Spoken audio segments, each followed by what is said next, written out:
everyone! So today I'm going to be filming a video all about starting your fitness journey, starting your journey with eating healthy, which kind of goes hand in hand with fitness, but I've had so many questions about how to start your fitness journey, or people have started but like fell off the bandwagon like after a couple days after doing it, just because they just didn't exactly know what to do, or they started eating healthy but fell off of it after a couple days just because they just couldn't stick with it.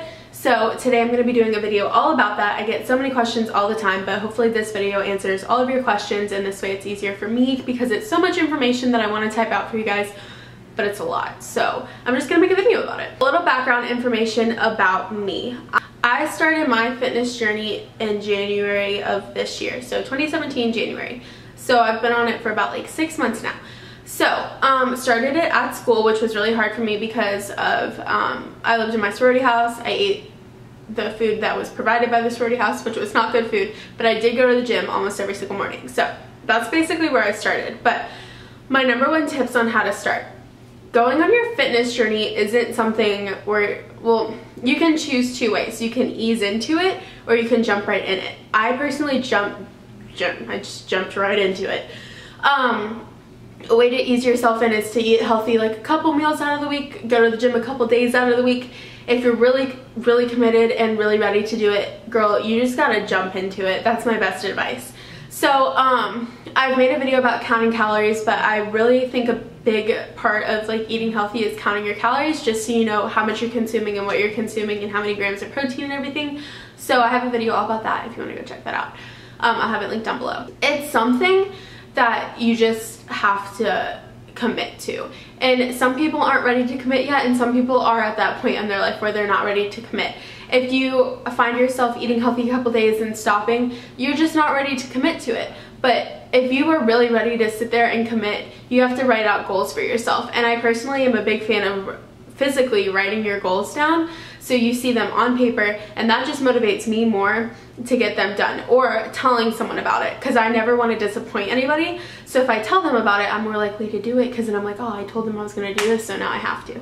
So that's another big thing. But with these goals that you're writing, they need to be realistic goals. They can't be like out of the water, like I'm going to do a pull-up in a month, because I've been trying for 6 months to do a pull-up and I still can't do it. So I'm working on it though. I'll let you know when I can do it. A realistic goal would be eat healthy 5 out of 7 days a week, or go to the gym 5 out of 7 days a week. That is something that you can do. Or go up in weight every 2 weeks. That is something you can do if you work hard to do it. But then again, writing goals out like do a pull-up or be able to bench press 200, like that's not gonna happen. And it's like, it's so unrealistic that it's unmotivating.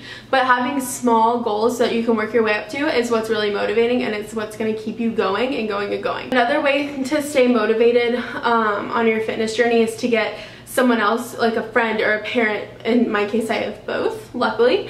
But my mom loves to work out. I work out with my mom every single day over the summer. And then at school, I work out with my best friend Lauren in Haven every single day.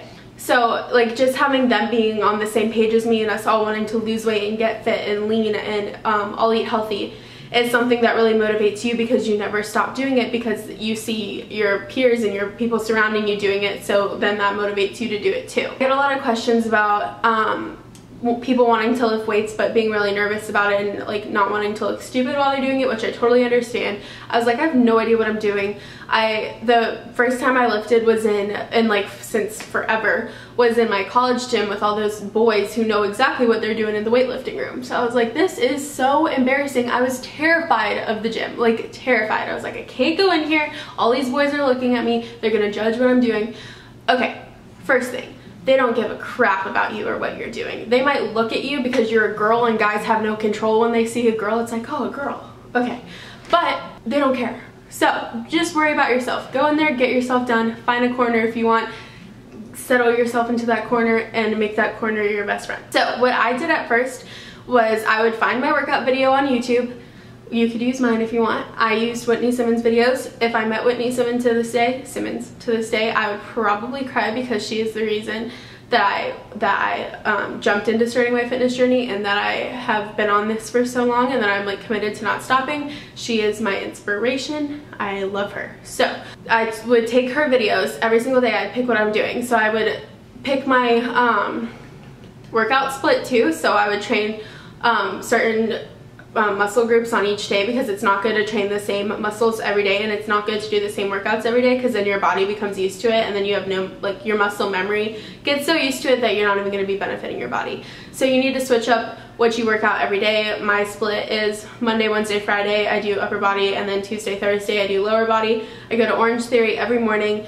It is an hour workout class with an instructor. It's high intensity interval training based, so you do 30 minutes on the treadmill, 30 minutes in the weight room or rowers. It depends, you switch it up every single day, but that is what I do for my main source of cardio. When I'm at the gym at school, I'll do a whole routine on the treadmill, which I will be having a video about in the future.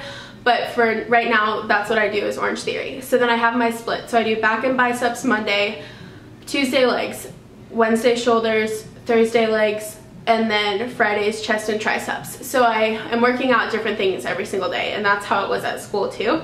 And then I would take this video of whatever workout I was doing that day, and I would just be on my phone in the gym, and I'd watch this girl do it, or I watch Whitney do it, and then, or another video of some other girl that I saw, and then I would mimic exactly what they did. And then while I was taking a 30-second rest, I would go look at the rest of the video and see what I was going to go do next, and then I'd go to that next. And then you just kind of have to play around with the weights and like how much weight you're going to lift. So depending on what's comfortable for you is what you should be lifting. Never try to outlift what you can lift, because then that would cause injury. So just start out slow if you need to add weight, or start out light. I mean, if you need to add weight, then go ahead and do that, but just follow the video. Or a lot of people leave the workout in the description box, so screenshot the description box so you know exactly what to do. That's something that really helped me at the gym until I learned how to create my own workouts and what I should be doing, or what I wanted to do that day, and just basically like the correct form and everything. So I would mimic that person's form on the video and do that same thing in the gym. So that's my biggest tip as to like your first time like weightlifting in the gym. The more you go to the gym, the more normal it's going to become for you.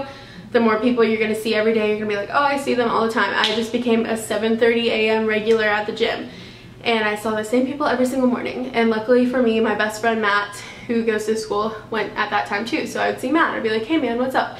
And if I had a question, I could ask Matt. Going to the gym with a partner helps too, so you guys can watch each other's form, and if they're doing it wrong, you can correct them. That's really big too, especially when you're first starting out, because form is key, because you don't want to injure yourself. That would suck, and then you'd be postponed, and you're starting your fitness journey even more. Now into eating healthy. My main tip is to eat 5 to 6 small meals a day, and each of those meals be about 200 to 300 calories. You should always have a source of protein in your meal.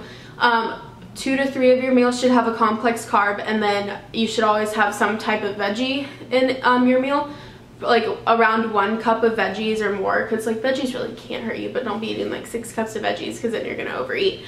You can track your calories on the Fitbit app, which is what I use. I have a Fitbit Ultra HR, and I use that Fitbit app, and it's like the bomb. I highly recommend if you have a Fitbit. But you can also use MyFitnessPal. Those are just a couple that I know of. But as far as like staying on top of eating, you're obviously going to cheat every once in a while. If you didn't, you'd go crazy. A lot of people say listen to your body, which I totally agree with. If you're not hungry, don't eat. If you're hungry, feed yourself. All in moderation though. But eating those 6 small meals, or 5 to 6 small meals a day, is going to help your metabolism keep burning all day long, which helps burn fat. Another thing about weight loss journeys is don't pay so much attention to the scale. When you're lifting and eating healthy, you are going to be losing weight, but you are also not going to be losing as much as you think, just because muscle weighs more than fat. But another good way to track how much you're like losing and how much progress you're making is, 1, taking pictures. So if you want to take a picture every single Sunday in a bathing suit, just to like see your progress and line up your pictures, that's a good idea. You could also get a tape measure and measure your inches. You can Google a measuring chart online, but you measure like your neck, your bust, your waist, your arms, your knees, your legs, your thighs, your butt, your you know, all that. You can Google a picture. There's probably a ton, but measuring is a good idea. As far as eating healthy for a couple days and stopping, you just kind of have to say to yourself if you're truly ready to start your fitness journey. And if you are, then you have to have enough mind power and enough motivation for yourself, and know like, I am so done with this lifestyle that I was living. I'm ready to get healthy. I'm ready to start this journey. you have to motivate yourself so much to know that you don't want to quit. And pretty soon, the more you eat healthy, and then when you eat a bad meal, you're gonna feel like crap, and you're gonna be like, well, why did I do that? I don't want to do that ever again. Like, that sucked. And then you feel like just gross after it. It's just the worst feeling ever. So the more you eat healthy, the more accustomed you are going to be to making healthier choices rather than making bad choices. And then pretty soon when you do make the bad choices, you're going to be so mad at yourself. But not to say that you can't ever cheat, because if you didn't cheat, then you'd probably go crazy. And Halo Top ice cream is a great way to cheat because it's really not that bad for you. Another thing also when you're starting your fitness journey is to make sure you stretch out. I get a bunch of questions about you being really sore when just starting, which is totally normal. I was super sore when I first started working out, like, repetitively. Another good way, instead of just stretching, which you should always stretch, but also if you drink BCAAs while you're working out, that's a good way because it helps with muscle recovery. But besides that, pretty soon you're gonna keep working out and then you're not gonna be sore, and then you're gonna cherish those days that you are super sore because those are the good days. That's when you know you really pumped it out in the gym. Those are my tips on starting your fitness journey. I hope you guys found this video somewhat helpful. If you have any more questions, leave them down below. Also, if you're not already subscribed, make sure you hit that subscribe button because I post videos every single day, either workout or beauty related, sometimes 2 in 1 day if I'm feeling crazy, which I have been feeling crazy lately, so I have a lot of 2 in 1 day videos coming up, just letting you know. So, I hope you guys enjoyed this video and are having a really great day, and I will see you guys tomorrow.